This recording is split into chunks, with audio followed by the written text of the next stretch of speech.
the NFL on EA Sports. And we've got two teams who were AFC rivals for almost 25 years.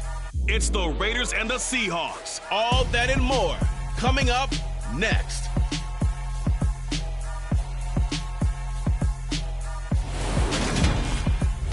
We are in the Pacific Northwest as we get set for football at Lumen Field here in the Soto District of Seattle. Coming up, we've got what should prove to be a good one between the Las Vegas Raiders and the Seattle Seahawks.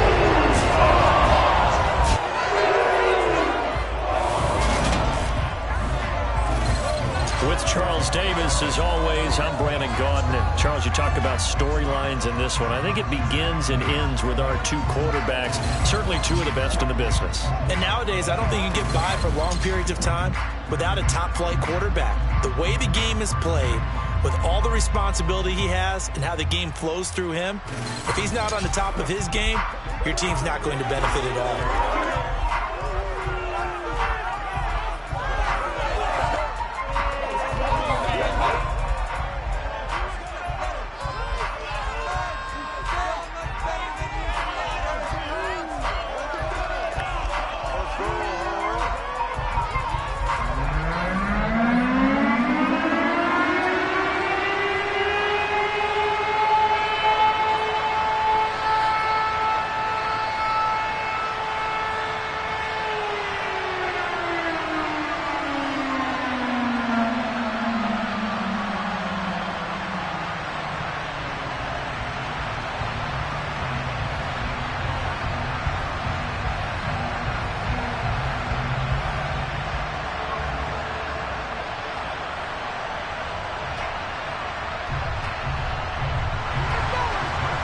The kick unit for the Seahawks out there on the field, and we are ready to rock.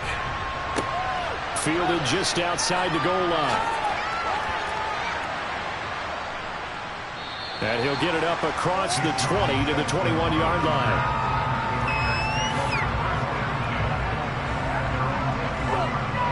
So here comes the Raider offense now onto the field. And a glance here at their shifty mobile signal caller.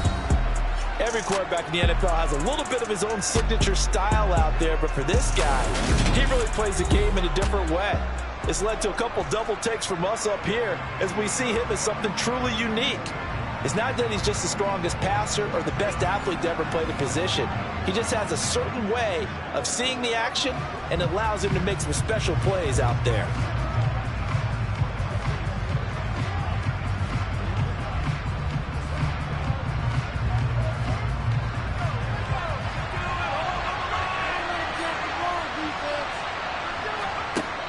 They'll come out throwing here on first down. He gets this to Devontae Adams. And he'll be corralled right around the 34. 12 yards on the gain. A great start for this offense. You can see the time and effort and thought that they put into their passing game because it was evident right there. It looks like a simple pitch and catch, but you and I both know that they have planned for this and worked hard to make it happen.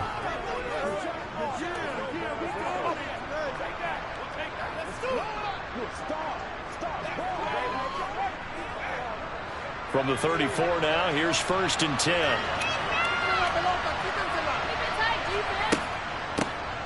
First carry for the former Pro Bowler, Josh Jacobs. Slipped one tackle, but no more as he's knocked to the deck behind the line of scrimmage.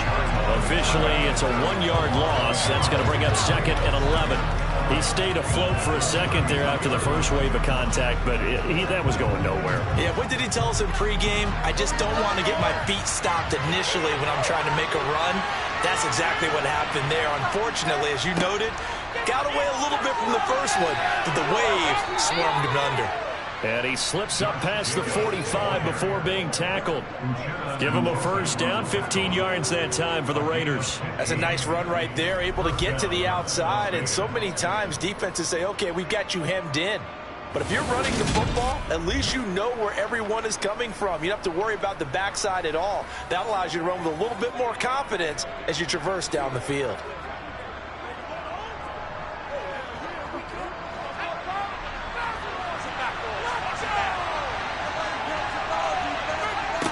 On first down, he'll drop to throw.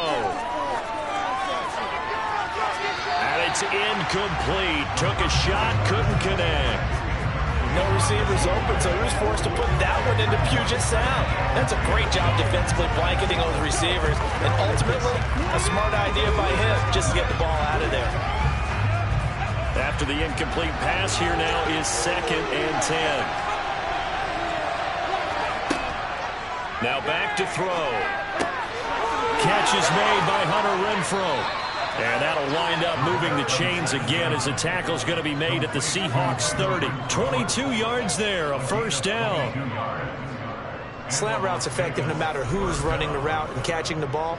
But when you have a receiver of that stature, you have to be a little bit more precise throwing it. You don't have the same catch radius with the bigger targets.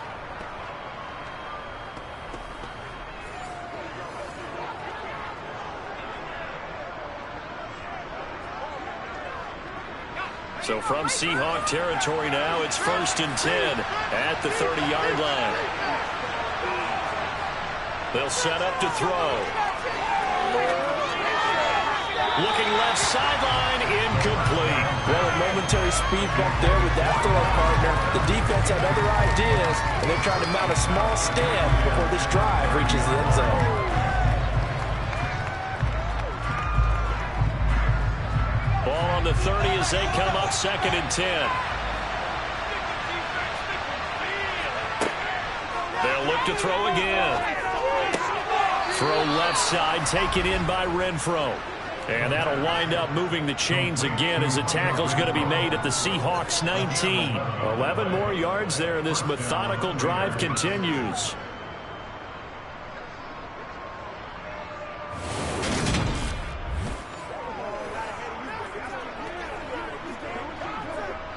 So here's a 1st and 10 now, down inside the 20. Inside the red zone here, they'll look to throw. Sideline throw, it's complete. And a nice job there of keeping the toes inbounds. So give him 5 yards there on the pitch and catch, and it'll be 2nd down.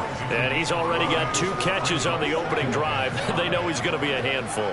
And sometimes you game plan for that offensively. You want to make sure that guy touches the ball, and sometimes it just happens naturally. And then you change your game plan. When he has the hot hand, you keep going back to him because he's running routes with confidence as the game goes on. And they get to him quickly as he's stopped right around the 13. Just a gain of a yard there, and now it'll be 3rd down. Vision is so important for the man in the middle because his ability to look through all the clutter that's happening in front of him, diagnose a play, and then go make it and finish it, that's when the great ones know that they have the goods. Back to throw here. And able to complete it.